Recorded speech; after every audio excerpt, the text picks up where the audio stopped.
Abi Mandelbaum, Evan Leaphart, Johanna Mikkola, and our moderator, Claudia Duran, who's the managing director of Endeavor Miami.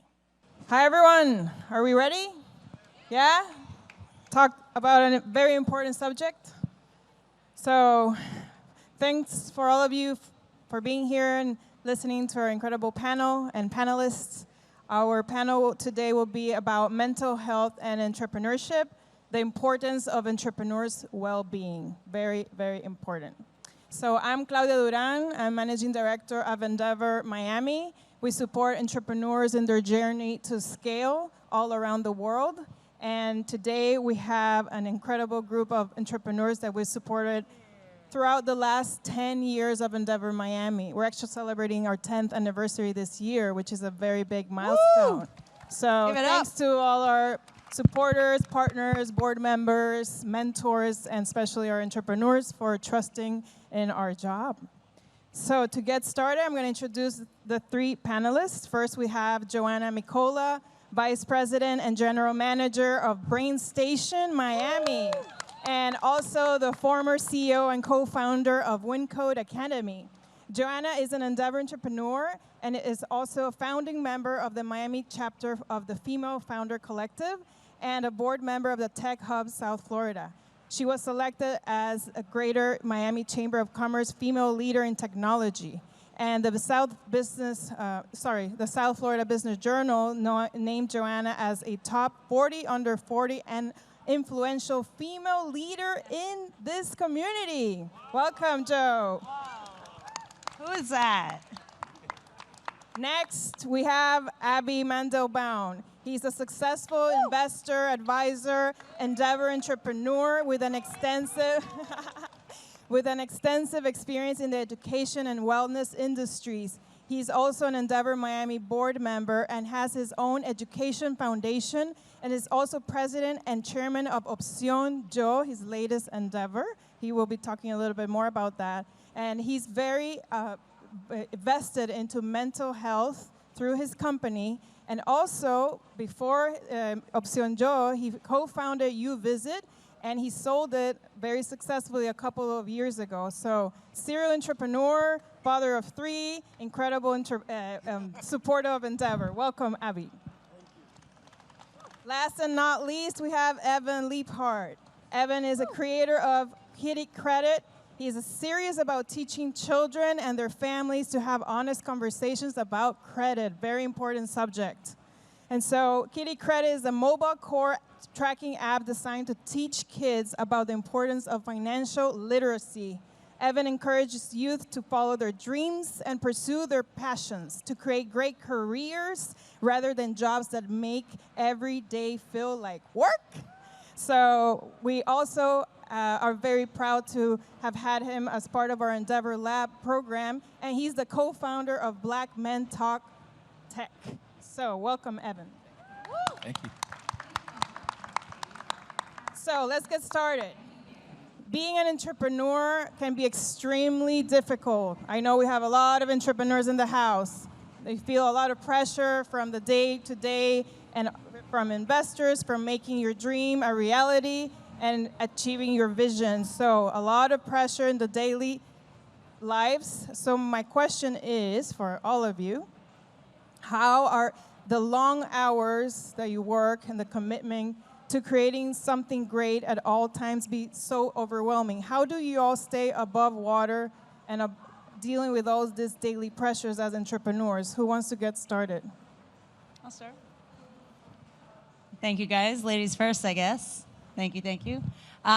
Amazing to be here. So everyone has heard that being a founder, it's peaks and valleys. And I was just talking earlier today with a good friend of mine that when you get into the valleys, when you're doing something that you are passionate about, that extra bit of passion is the thing that fuels you through to get back up to a peak, because there are many, many valleys and many, many peaks. For me personally, over the years, I did a lot of things in the beginning of being a founder that didn't serve me because I sacrificed everything to put in the hours to make my business successful. And over time and with experience, I found that there are certain things that serve me and help me be my best. So I try to be kind to myself and know that sometimes I'm really on it and in a great routine. And since I've identified the things that work for me, when I am in a valley or I'm not in a great routine, I'm like, okay, let's go back. What works for me? How do I get back to that? And I'll tell you there are two really simple things for me. One is I'm a crazy planner and organizer, and I'm meticulous about Sunday night planning. So I get really flustered if I don't own my day and own my week and own my schedule. And so I spend a good amount of time on Sunday totally prepping for what's coming ahead. Because as founders, we have so much context switching. We're doing we're pitching 1 minute, we're giving a review the other minute, we're moving boxes another minute. I don't know, there's constant. So you have to be prepared for what's coming. So I spend a lot of time preparing and practicing so that I'm ready for whatever comes, because a lot of things do come. And then I try to give time for myself for fitness. I know it's I'd say it's an underrated thing. We all know how much it serves us, but physiologically it's so important for me. And like you've already heard, the way it works for me is scheduling it in. It won't happen if I don't schedule it in. I'll try that one, scheduling on Sundays. I just want to chime in because you bring up a great point about fitness, right? One of my friends who's a VC, I try to find the little things, like what are some of the common things that successful founders you find doing? And he said, Evan, the one thing that I see they all do is they all have a common workout routine, right? It could be in the morning, could be at night. So like some sort of routine, some sort of habit. As a founder, you need organized chaos, right? The way that I time box is Monday for me is a deep work day. So I try to turn the Calendly links off for Monday, and I know that I have that day reserved with no meeting so that if somebody comes in and Tom Brady says, hey, I want to meet with you, I know Monday's available, right? Tuesday through Thursday, those are kind of my work days where it can be meetings, and then in between I'm doing things where you're just being a founder and you have no control of what happens.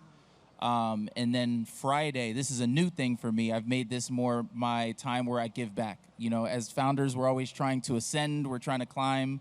So we spend like 80% of our time asking, right? So I was like, maybe I can use one of my days to say, hey, how can I help somebody else? And in a result of that, I look at some of the most successful things I've had. It's been a result of when I've been most helpful. So that's kind of how I've tried to find this newfound balance of maintaining sane things in an insanity environment. Yeah, Claudia, first of all, thank you for inviting me to this panel. If somebody would have told me 5 years ago that I was going to be on a mental health panel and be the president of a mental health company, I would have told them that they were crazy, literally. To answer your question, for me, it has always been the morning routine. For those who haven't read it, I highly recommend The Miracle Morning. You don't have to follow it, but just come up with what is your miracle morning.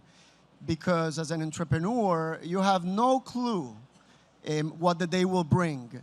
But if you can just get in your miracle morning, you'll be ready to tackle it. And so that's my advice there.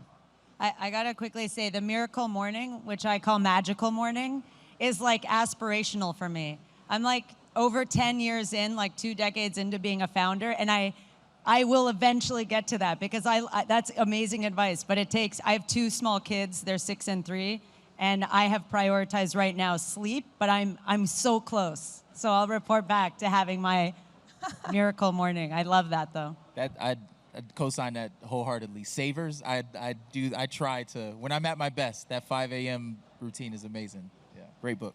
Okay, Miracle Morning. So, Evan, as an entrepreneur who promotes collaboration between Black men and other members of the tech ecosystem, how have you found that community has had a positive role on mental health for you as a founder? Seeing this is exciting. You know, I feel that everybody's coming here to Miami, like, so I can kind of read the room a bit. Who here in Miami has lived here prior to the pandemic? As a solid mix. Who moved after? Woo, welcome. Okay, cool. So we got some Miami folks in the house, which is really, really good to see. For me, over these past couple years, as a Black tech founder, when I started, I was told you need to not be in Miami, right? Like you should be in New York, you should be in California. And what we've built here has really been a sense of community. This is a minority majority city, right? So everybody understands to a certain extent what it's like to be underrepresented and to need a voice. So I've been able to reach out and people celebrate. We all celebrate each other's wins, right? So one week it's celebrating what I did. One week it's celebrating what Endeavor did. One week it's celebrating what BrainStation did. One week it's celebrating one of your mini exits, right? So I would just say it's been a place where you're not in silos, but it's a continue. We haven't arrived. We have a lot of work to do, but it's things like this, fostering community, that I think Miami's really doing right now better than anyone else. Yeah, it's hard to be an entrepreneur and be siloed, so Yeah. it's so important to have community. And this growing community that we're seeing every year is just energetic and really exciting for the city. Yeah, I will say on the community side, I agree. Entrepreneurs are bad at celebrating their wins, so having people in your life who celebrate you. I have never been alone in the peaks and valleys. I have mentors, friends, partners in this room. Endeavor played a huge role for us about celebrating the peaks and getting out of the valleys, which is massive. But in order to have the community to give you that support, you gotta wave the flag when you need some help, ask for advice. So genuinely, one of the things that Endeavor really taught us was not only to connect with mentors, but ask them what we needed from them for help. It was so invaluable. And I'll just add something real quick to that. It's interesting that as an entrepreneur, you always have to pretend that things are going very well. On the outside, yeah.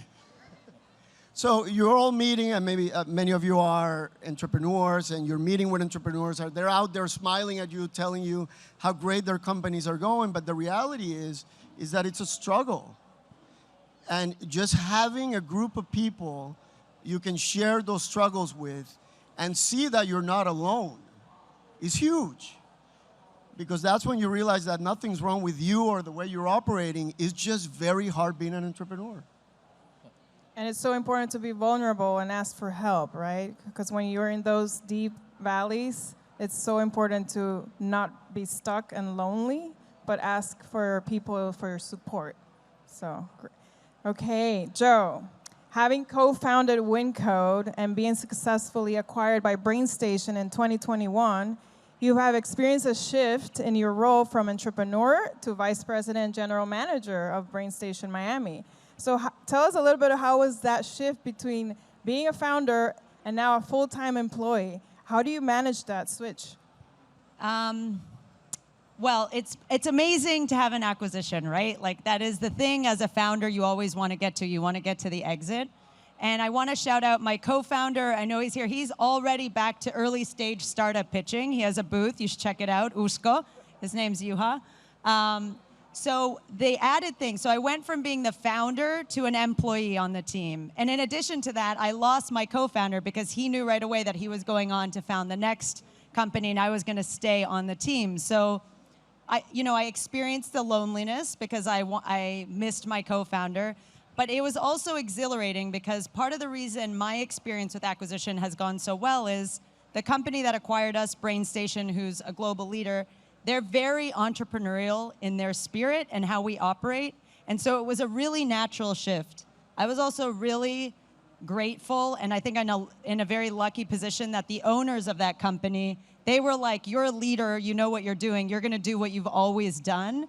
And you always hear that, by the way, you always hear that in the acquisition talks, but you don't know for sure if it's gonna be legit. And so far it's been legit. I'm 2 years in, and it's been amazing. So it's been a good experience for me, but of course, I can't turn off the founder mentality, and I continue to think about it as my company, and that's probably a lot of value to the acquiring company because I'm still acting the same way I acted pre-acquisition. But yeah, I would say for me, it's been totally impossible to turn off the founder mentality. And it's a great environment, so I'm lucky. But yeah, I should probably chill out a little bit. Well, it's in your DNA, right? So you can't really shut it down. You always want to build and create. And it's not easy for all entrepreneurs who get acquired and then have to work for the acquiring company for a couple of years, right? So you've been lucky, but not everybody has that luck. So just keeping up with the corporation, the bureaucracy, sometimes can be a little hectic for a founder, especially. But thank you for sharing that. So going on to Abi. After exiting successfully UVisit, you have gone on to mentor and invest in several companies, as well as join the Endeavor Miami board. And you're also now launching your 2 new companies that you're now spearheading, and you're the president and CEO of Opción Yo.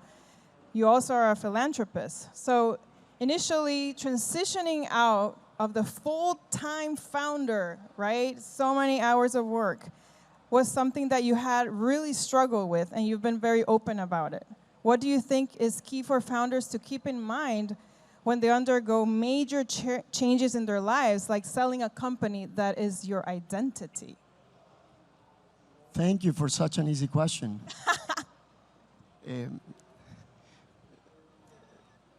Where do I start? So I was 37 when my last company was acquired. And my goal, since I was in college, I always said, I want to be retired by 40. I want to be retired by 40. And when my company was acquired, I thought that was it. You know, I was at my highest high. I couldn't believe it. It really felt like a dream. But what I did not see coming is that literally just 4 months later, 4 months, I was at my lowest low. I was at my lowest low. I was in a very deep place. And thankfully, I had a support group. And remembering something that an executive coach I had many years back had said to me, she had said 2 things that came into play at that time. She said, number 1, it's very hard to figure out what to do with your life when you don't have distractions. It's so easy to get distracted in this world. And number 2, she said, I consider anyone that's 35 and hasn't gone to therapy to be crazy. And I had never looked at it that way. You know, I'm originally from Colombia, so I thought if you go to therapy, by the time you're 35, you are crazy. But she changed my perspective. And that's when things really started shifting for me. I had gotten involved after the exit in many different businesses as an investor. I was not passionate in them. I was not excited about them. And I realized, thanks to somebody that's here in the audience today, that what I had to do was stop getting distracted. And I had to instead really look within and figure out, who am I? Like you said, we relate so much of our identity to our company, to our role. Oh, I'm a founder and CEO. Well, I was no longer founder and CEO. Now I'm father, husband, driver. And I did a lot of work that we could sit here for 2 hours and share sort of that journey. But for me, it was really going inward. And instead of looking for what's going to be my next company and what else am I going to do, I really went inward, found out what am I really passionate about? What is my purpose? And yes, now when I hear you say it, like, oh, now you have 2 companies, one in education and one in wellness. I said at 37, I'm not starting another company. Lasted 4 months? No, it lasted 3 years. It lasted 3 years. Why? Because now the companies that I have started, it doesn't feel like work anymore. And I always thought that that was just a statement people said. Oh, once you find work that you're passionate about, it no longer feels like work. But it's true. These companies are aligned with my personal mission, and therefore I look forward to working in them and their cause every day. Excellent. And we have great mentors at Endeavor, and I connected a dear friend to Abi And we spoke for long hours about this topic, finding your purpose, really getting out of your low, right? And finding joy and happiness in your life. And so there's actually a study by Harvard Health. It's actually the longest study that Harvard has done about happiness. And they followed, I don't know how many people, since 1938. Some of them are still alive. And what they found is that happiness is directly correlated to having a community around you and being part of just a great group, having friends, having spouses, like social circles. And so it is true that being part of a community can help you to keep you in check and sane. So that is what we're all about here at Endeavor. And by the way, I've also gone through burnout in my life, and I have experienced that low. And I really encourage people to do coaching. I have a great life coach, thanks to Bonum Coaching, which also a friend of mine recommended to do that. So highly encourage it. So question to all of you. How important do you feel it is for founders to feel like they are a part of something beyond themselves? Who wants to get started? Go for it. I'll start there. I think it's tremendous. Endeavor was an amazing program for me. And equally important were the tribe that I built from there, right? Like as founders, you may, whatever stage you're at, you may be in an accelerator program or something like that, and you'll get a lot of programming that will help you, but you're gonna have these tribes of founders all along the way that you'll see people, like I could look in the audience and be like, oh, I remember we did that together, I remember we did that together. And that's been vital for me. Last year, you know, we talk about just mental health and balance. Last year was very tough for me as a founder, right? And like those that know me know I lost my father. And you're doing everything to be a full-time founder, taking VC calls with virtual backgrounds, right? But then the hospital beep cues, and then you know where you're at, right? But you know, during that whole process, I had a community around me of founder friends that were going through the same thing. You think it's just you, and you're like, no, like my mom's going through this, or like we're you know, my brother's doing this. So knowing you're not alone is super important as a founder, because it's a very isolating journey. But when you realize that it's a bunch of you collectively living an isolating journey, it's super important. So I'm incredibly grateful to my Endeavor community and you know, other things I've done. So. Joe? Yeah, I agree with everything you said. I mean, I've been blessed to be in the space of education. And so we have been part of this ecosystem for a decade, helping people pivot into technology, helping them reinvent themselves, helping companies establish technology talent. And so when you see someone, the joy on someone's face, when they are finally the thing they have dreamed of being, yes, the hardest days, we got through them because we were working on something greater than just us. It was even greater than just the individuals who did our programs. I really, from the beginning of coming here to South Florida, I'm originally from Finland, moved here from Toronto. I really wanted to be part of building up and helping build a diverse ecosystem. And so the work we've done has always been greater than us. And I think that's what fueled us to get through some of our biggest challenges, to keep going, even when there were moments that we thought we weren't really sure what was going to happen. COVID, for sure. We went from awesome enrollment to zero enrollment to launching online and totally having the biggest quarter of company history. So it's definitely a ride. But yeah, for me, it's been huge. And being in education has been amazing for that. Okay. Anything you want to add? Sure. I think building a support system for yourself as an entrepreneur and CEO is critical.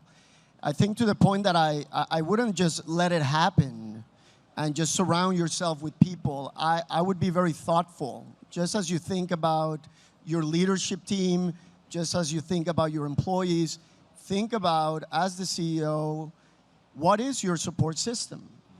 You know, for me, Endeavor became a critical part of it. I built an Endeavor advisory board that was incredibly helpful. Yeah, same. Both from a business and emotional standpoint. I worked with a life coach. I started working with a therapist. So it was very thoughtful, right? It wasn't just like, oh, you know, here I found somebody that I feel comfortable talking to. No, be very thoughtful about how you're going to support yourself so that you can best support your company. Yeah, that's very true. So being a founder is a lonely ride, and you can be immersed in your world, building your company, and so a lot suffer from loneliness when building their companies, and I hear that a lot frequently. And then burnout is a ramp-up problem amongst many founders. So tell us a little bit about, apart from exercising, the routine that you have, how have you managed to keep burnout in check? Start? Go, Abby. Sure. It's interesting, you using the word loneliness just brought back a very specific memory, very, very specific memory. So I started as an entrepreneur here in Miami in 2010. And it looked very different than it looks now, very different. And when my company was acquired in 2019, at the time, the person who was leading the Knight Foundation and also an Endeavor board member threw a party at his house to celebrate the acquisition. And a lot of the Endeavor and entrepreneurial community of Miami was there.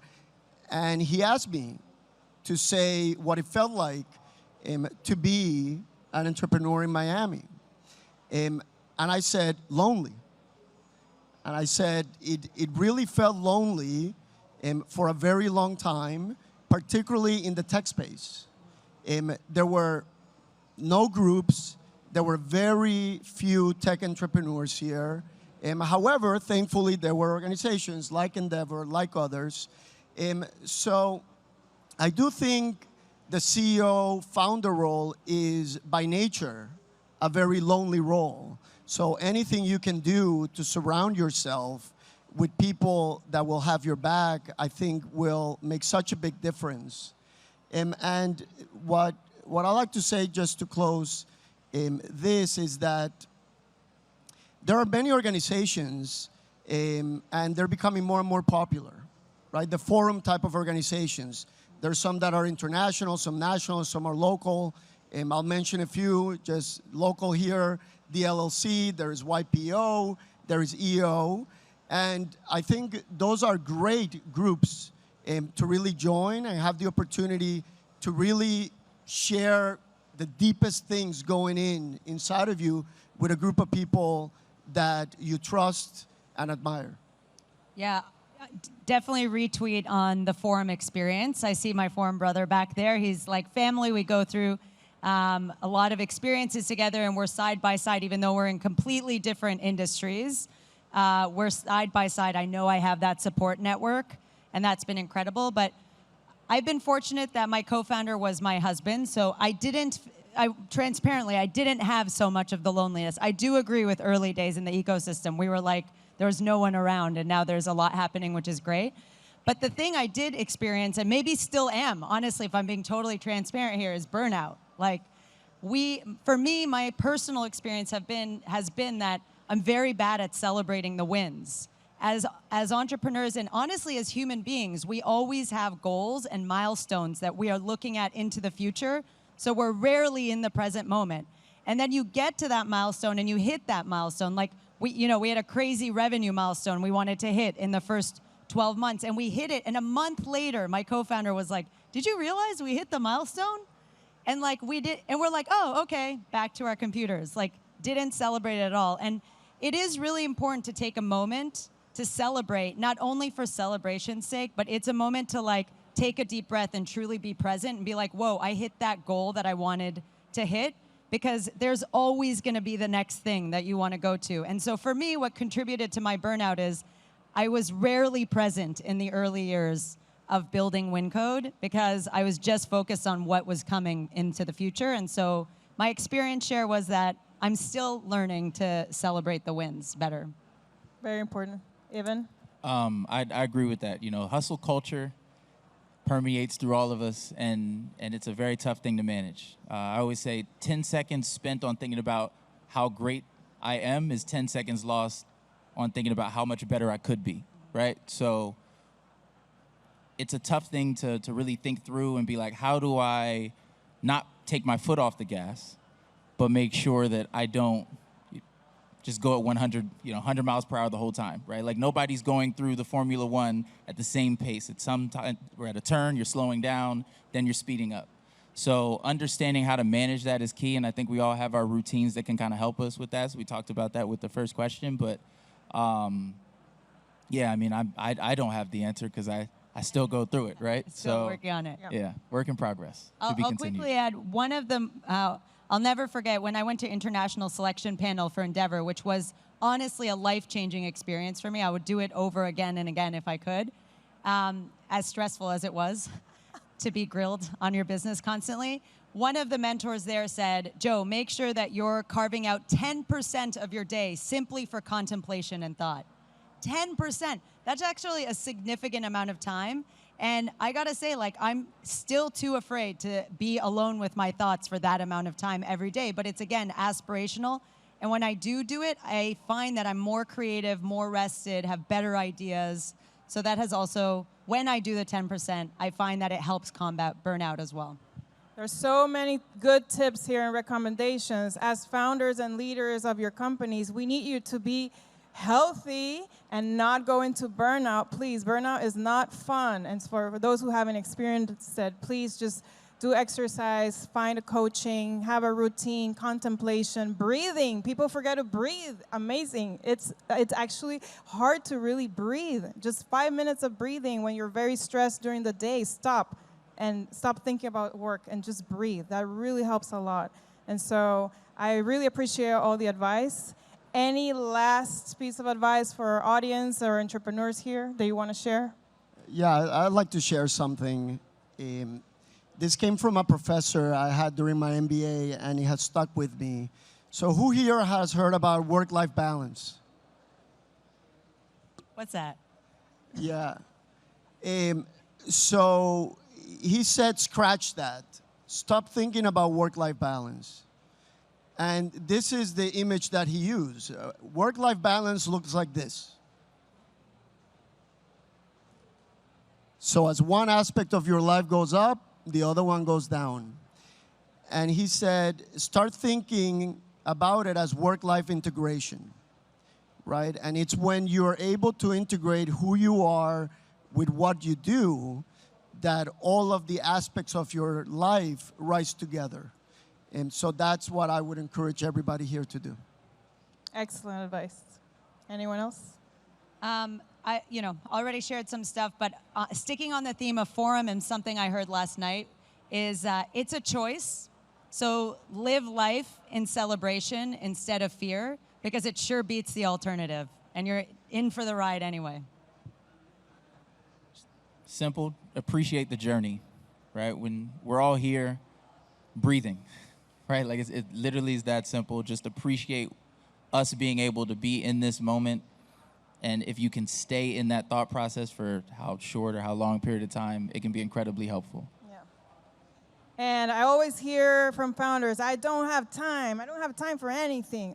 Well, try and make time for yourselves. It's so important. Just go and sit under a tree in a park if you need to just breathe and reconnect with yourself. Or do fun things. There's so many fun things you can do in Miami. But really remember, yes, you are important. You are the pillar of your companies. If you're not well, then the company will suffer, and your employees are looking up to you. So you can't go into burnout mode. I'm going to leave you with a quote from the doctor who spearheaded the Harvard Health Study. Personal connection creates mental and emotional stimulation, which are automatic mood boosters, while isolation is a mood buster. Never forget about that. Please don't be alone. You have a lot of people. There's a huge community here in Miami. You can tap into Endeavor's here for you if you're an entrepreneur. Talk to us. We have a great booth with our team there who's amazing. And I just encourage everyone to think about mental health and well-being in your lives. It's very important. We want people to be happy, joyful, also innovate and build your companies, but you are number one. Never forget, your health is number one. So thank you for being here and listening to us today. I hope you enjoyed our panel. Thank you to our amazing panelists and founders. Thank you, Cloud. And we'll see you soon.